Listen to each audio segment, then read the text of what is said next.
Quelle est la différence entre un fair value gap à très forte probabilité qui va envoyer le marché à la hausse et qui va faire des take profits comparativement à des fair value gap qui vont se faire exploser et au final on va sell dessus?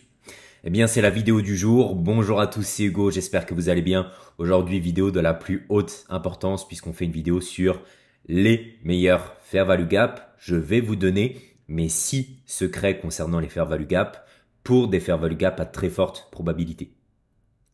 Ça fait des années que je les trade. Ça fait vraiment des années que je les trade. C'est mon PDR favori. Je ne vois que ça sur le marché. Donc, suivez exactement tous les conseils que je vais vous donner dans cette vidéo. Et je suis certain que si vous prenez position par la suite sur les fair value gap, vous allez générer beaucoup plus de TP que de SL. Pour cela, aujourd'hui, on sera un peu moins sur les graphiques. On sera sur un tableau pour que je vous montre exactement chacune des différences que je recherche. Ce sera beaucoup mieux, ce sera beaucoup plus visuel pour vous et vous allez mieux retenir l'information.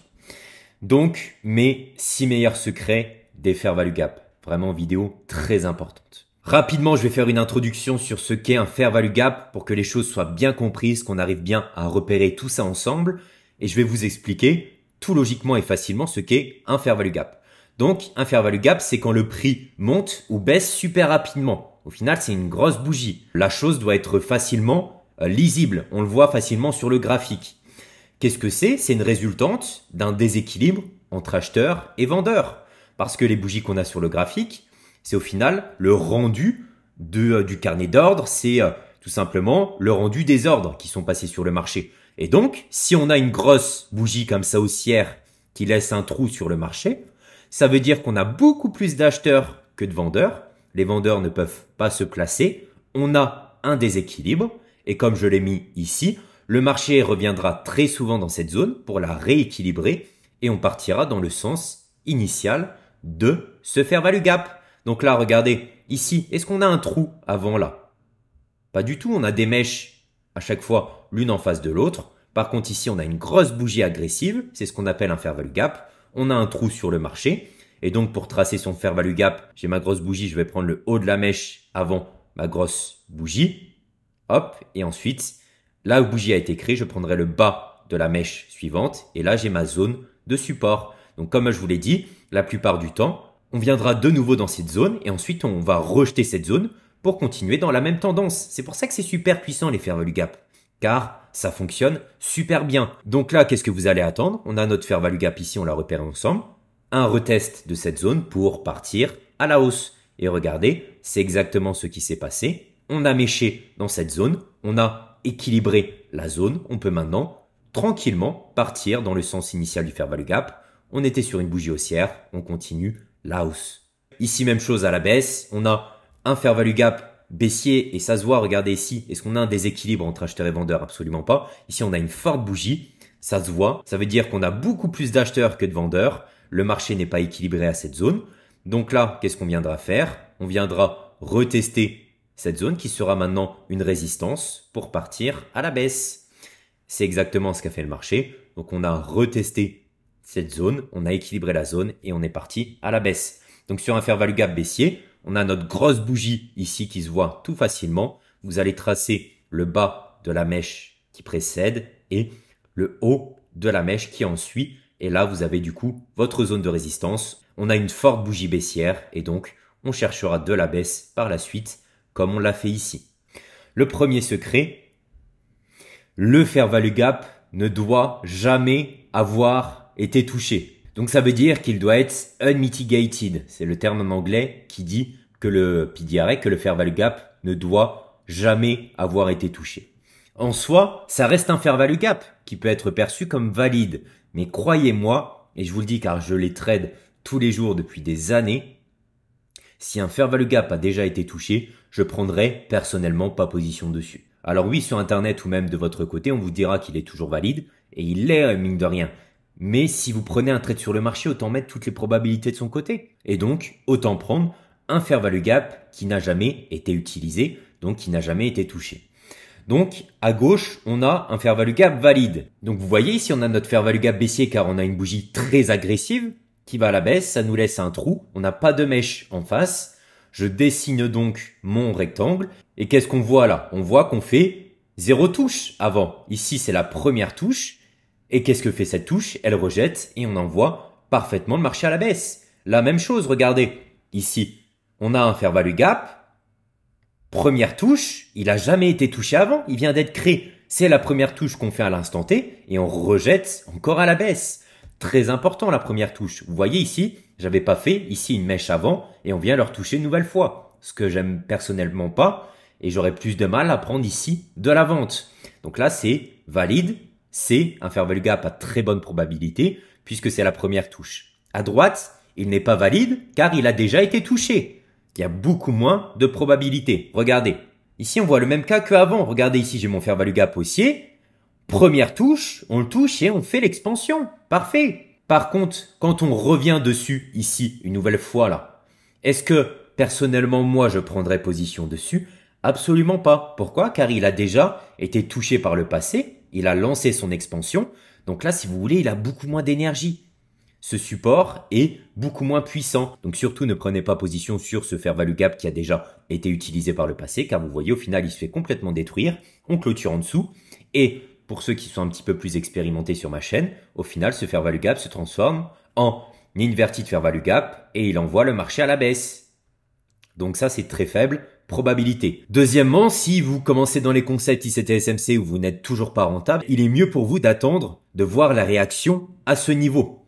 Surtout si vous êtes débutant. À gauche, on a la meilleure rejection possible du niveau. Donc ce que vous allez attendre, c'est selon la time frame. Je vous rappelle que tout ce que je vous présente sur ce petit tableau blanc, c'est pareil sur tous les marchés, c'est pareil sur toutes les time frames. Ici, qu'on soit en 1 minute ou qu'on soit en weekly, c'est exactement la même chose. Le marché est fractal, c'est-à-dire que c'est applicable sur toutes les time frames. Donc, le meilleur des meilleurs pour prendre position sur les fair value gap, c'est d'attendre une rejection en dehors du fair value gap. Donc là, vous voyez, ici, on a un fair value gap. Donc, ce que je vais faire, surtout si je suis débutant, moi, personnellement, avec l'expérience, je prendrai directement position dès que ça touche mon fair value gap. Mais vous, attendez une confirmation supplémentaire. Comme ça, vous êtes certain que le niveau va tenir. Et après, vous avez un sell, entre guillemets, gratuit. C'est beaucoup plus simple. Moi, je préfère me placer au meilleur endroit sur le marché car j'ai l'expérience. Donc là, vous voyez, ici, on a un fair value gap baissier.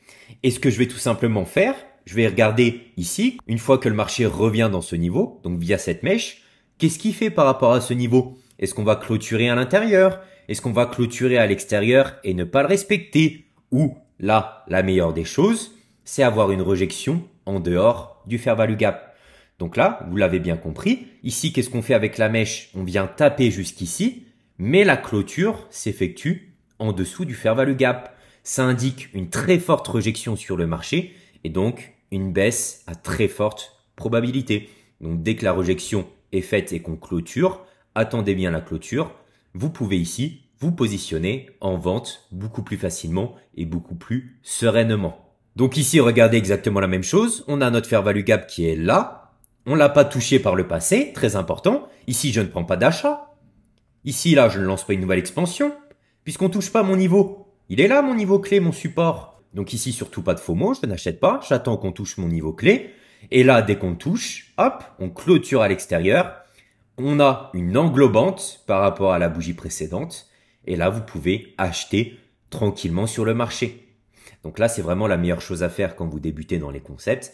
Vous attendez de voir la réaction car on ne saura jamais. Ça se tombe, cette bougie ici aurait pu aller très fortement à la baisse et clôturer en dessous. Donc il faut surtout pas acheter. Mais là, vous pouvez acheter sereinement car on rejette parfaitement ce niveau et on clôture à l'extérieur du fair value gap, signe de forte hausse. Donc là, comme vous voyez sur un fair value gap baissier, tout logiquement, je vais attendre une clôture en dessous du fair value gap. Et sur un fair value gap haussier, une clôture au-dessus, tout logiquement. On prend position dans le sens initial du fair value gap. Ici, deuxième cas, c'est toujours valide, mais ici, ce qu'on a à gauche, c'est vraiment le mieux du mieux. Une clôture à l'extérieur, ça montre une grosse rejection que ça veut pousser dans notre direction. Ici, c'est toujours valide, je peux prendre position toujours dessus. Par contre, c'est un petit peu moins bien que là, mais toujours valide. Donc, une clôture à l'intérieur du fair value gap et respect des 0,50. Donc là, on a notre fair value gap. Et comme vous voyez, ici, on clôture à l'intérieur, mais on respecte toujours ce niveau des 0,50. Donc, toujours un bon signe de hausse pour continuer derrière à chercher de la hausse. Ici sur la baisse, comme vous voyez, ici on ne fait pas une rejection comme là, où on clôture vraiment en bas, ça nous montre vraiment de la baisse. Ici, on clôture à l'intérieur, mais on va tout de même à la baisse par la suite, car il est toujours valide. Mon niveau est toujours respecté, on clôture en dessous du niveau des 0,50. Pour ceux qui se demandent ce qu'est le niveau des 0,50, dans un fair value gap, vous avez une zone très sensible au milieu. Ici, on voit tout simplement que j'ai les 0,50 qui sont mis automatiquement, et cette zone-là est très sensible. Elle est vraiment très sensible. Donc si je suis haussier, je voudrais toujours clôturer ici dans la partie du dessus, jamais en dessous. Si c'est en dessous, c'est mauvais signe. On veut parfaitement respecter nos niveaux. Comment mettre cette ligne du milieu automatiquement sur vos fair value gap? Vous allez tracer ici votre rectangle. Hop, et là vous avez tout simplement l'option middle line. Donc c'est tout simplement l'option des 0,50. Et donc, quand on clôture à l'intérieur, regardez si on respecte surtout les 0,50. Ici, regardez, on respecte pile au millimètre les 0,50. Bon signe de continuation de hausse. Vous voyez, ici, cette bougie, elle ne clôture pas en dessous. Ici, même chose.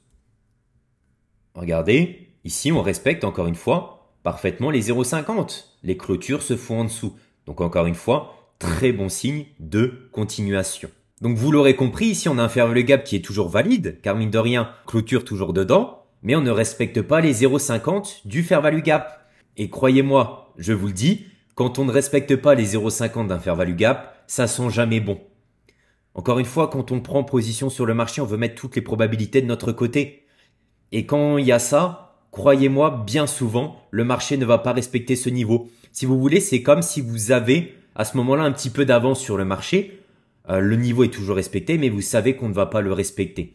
Plein de fois, j'ai vu ça qui arrive, donc pourquoi s'embêter à prendre position là-dessus? Autant prendre position sur ces magnifiques 2 cas de figure. On ne s'embête pas, on met les probabilités de notre côté. Et là, on le voit parfaitement, regardez ici, on avait clôturé au-dessus des 0,50 de ce fair value gap, donc au-dessus du milieu de ce niveau, et au final, ça a envoyé le marché à la hausse, malgré que à ce moment-là, on le respectait encore car on est toujours dedans.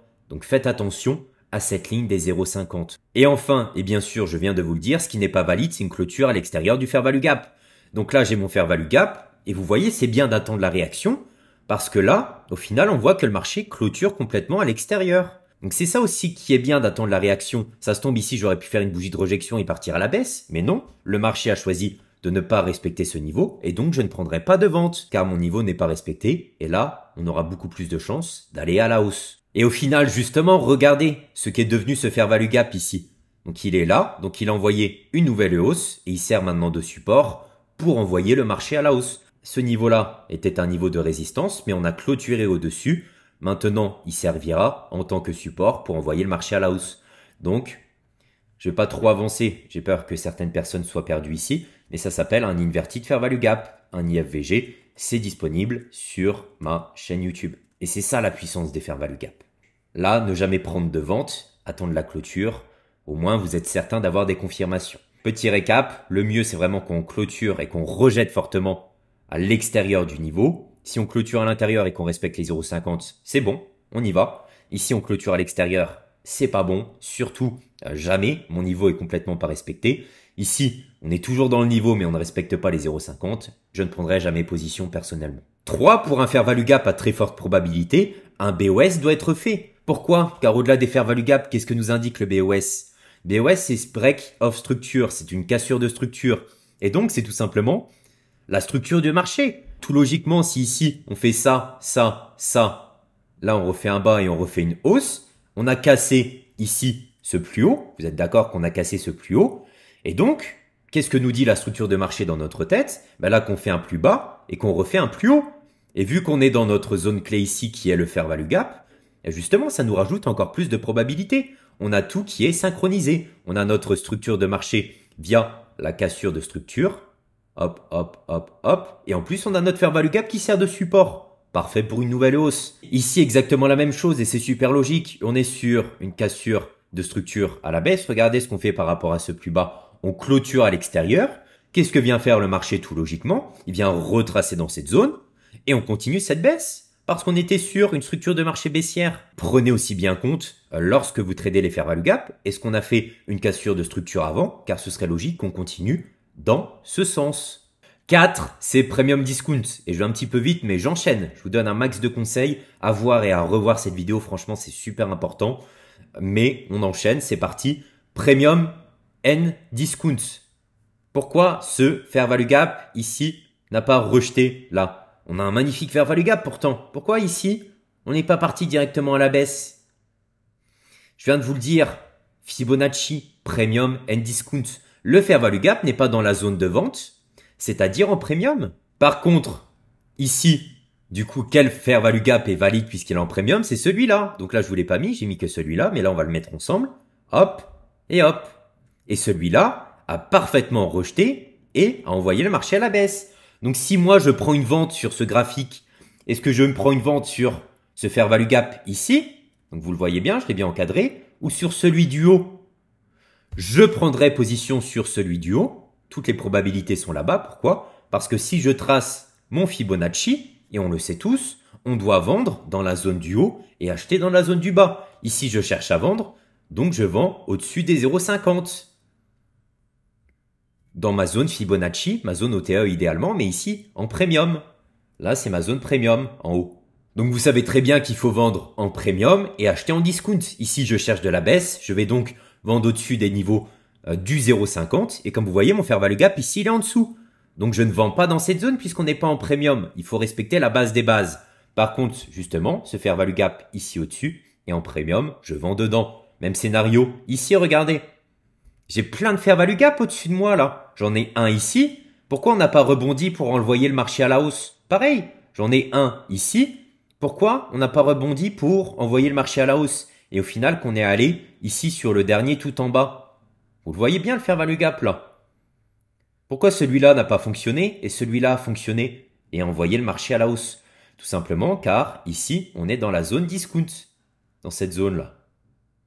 Donc je cherche à acheter dans cette zone et mes pieds d'arrêt, donc mes fair value gap, mes order blocks, etc. seront respectés dans cette zone puisqu'on est en discount.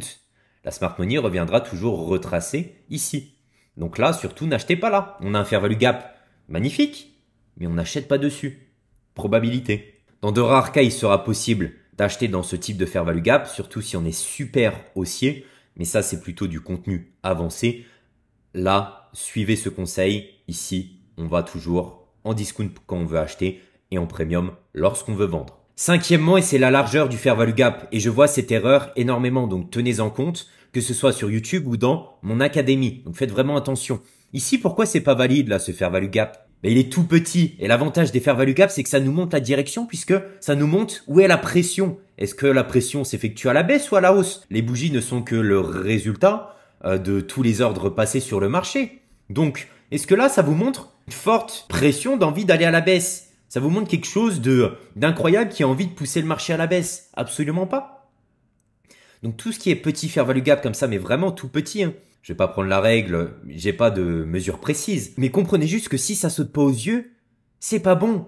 Nous, on veut des choses faciles à trader. On veut des choses super logiques. Est-ce que pour vous, c'est logique de vendre là-dedans? Où sont les vendeurs? Absolument pas. Par contre, regardez.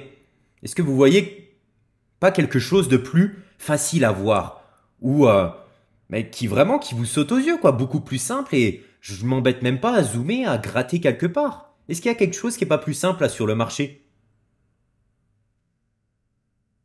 Et l'importance de bien tout suivre, puisque c'est pour vous et pour votre rentabilité. Regardez ici, on a un BOS, ici on a un gros fair value gap, super simple. On voit que la pression ici, elle se fait à l'achat. On veut pousser. Et là, qu'est-ce qu'on a? On a notre fair value gap, on retrace dedans. Donc le vrai fair value gap est ici. Il n'est pas là. Et là, regardez ce qu'on fait, il est parfaitement respecté puisqu'on respecte les 0,5. Donc là, je peux facilement acheter dessus et on envoie le marché à la hausse à partir de ce fair value gap car il saute aux yeux, il est facile, il est gros, facile à prendre. On est sur une tendance haussière, structure de marché, impeccable, on achète. Et enfin 6, les fair value gap, c'est très bien, ça fonctionne à merveille. Mais si vous pouvez combiner les fair value gap avec plusieurs pieds d'arrêt, donc plusieurs confluences dans la même zone, c'est vraiment magique. Ici, regardez, on est sur une baisse, BOS, etc. Qu'est-ce qu'on a ici? on a une bougie de breaker block. Pourquoi? Car ici, on prend le haut et on MSS, on clôture en dessous. Donc là, j'ai déjà une zone de résistance à ce niveau. J'ai un breaker block et on le voit, il est parfaitement respecté. Mais qu'est-ce que j'ai aussi en face? Et je reviens sur le même exemple d'avant. Est-ce qu'il est tout petit le fair value gap? Est-ce qu'on ne le voit pas ou est-ce que c'est super simple à voir et ça paraît super logique? Il est énorme, donc c'est impeccable, c'est ce qu'on veut. Ici, j'ai donc aussi mon fair value gap dans la même zone. On respecte parfaitement les 0,50, zone très sensible, on rejette cette zone. Donc, qu'est-ce qu'on a du coup ici? On a le combo du breaker block plus du fair value gap. Et qu'est-ce que c'est au final? C'est le meilleur modèle d'entrée possible car c'est le modèle unicorn. Je vous l'ai déjà présenté sur cette chaîne YouTube. Donc là, c'est pas le breaker block tout seul, c'est pas le fair value gap tout seul, c'est les deux en un. C'est super puissant. Donc, combinez toujours vos fair value gap avec vos PD arrêts, order block, breaker block, etc. si vous pouvez, car ça rajoute tout logiquement encore plus de probabilités. Comme ici, regardez, on avait notre fair value gap et je vous ai souligné que ça. Mais qu'est-ce qu'on avait aussi ici là? C'est quoi cette bougie noire avant la hausse? Le sell avant le buy et la nouvelle expansion. On a ici aussi notre order block. Donc là, j'ai mon order block et j'ai mon fair value gap super puissant dans la continuation de tendance. Donc si je reviens ici, comprenez que là, on est vraiment sur un très bon modèle. Et qu'est-ce qu'on voit par la suite? On rejette donc parfaitement ce niveau. Regardez là, même pas encore que du rejet, c'est magnifique. Comme je vous l'ai dit au début de la vidéo, les rejets comme ça, on part fortement à la baisse. Et là, regardez, encore super simple, on BOS, on continue. Qu'est-ce qu'on fait par rapport à ce fair value gap? On respecte les 0,50 et on lance une nouvelle baisse.